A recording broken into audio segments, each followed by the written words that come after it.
Bunda PAUD Aceh Marlina Muzakir secara resmi mengukuhkan Bunda PAUD dan Ketua Forum Peningkatan Konsumsi Ikan Forikan Kota Banda Aceh untuk masa bakti 2025-2030. Acara pengukuhan berlangsung di Aula Mawardi Nurdin, Balai Kota Banda Aceh pada Selasa 24 Juni 2025. Jabatan Bunda PAUD Kota Banda Aceh disematkan kepada Iliza Sa'aduddin Jamal yang juga menjabat sebagai Wali Kota Banda Aceh. Sementara posisi Ketua Forikan Kota Banda Aceh diemban oleh Desi Maulida, istri Wakil Wali Kota Banda Aceh.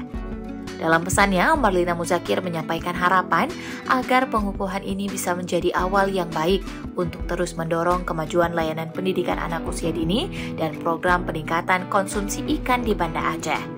Sementara itu, usai dilantik sebagai Bunda PAUD Kota Banda Aceh, Iliza Sa'aduddin Jamal menyampaikan komitmennya untuk memfokuskan perhatian pada penguatan layanan pendidikan anak usia dini. Ia menilai bahwa masa usia dini merupakan periode emas yang sangat menentukan dalam pembentukan karakter dan juga kualitas generasi masa depan.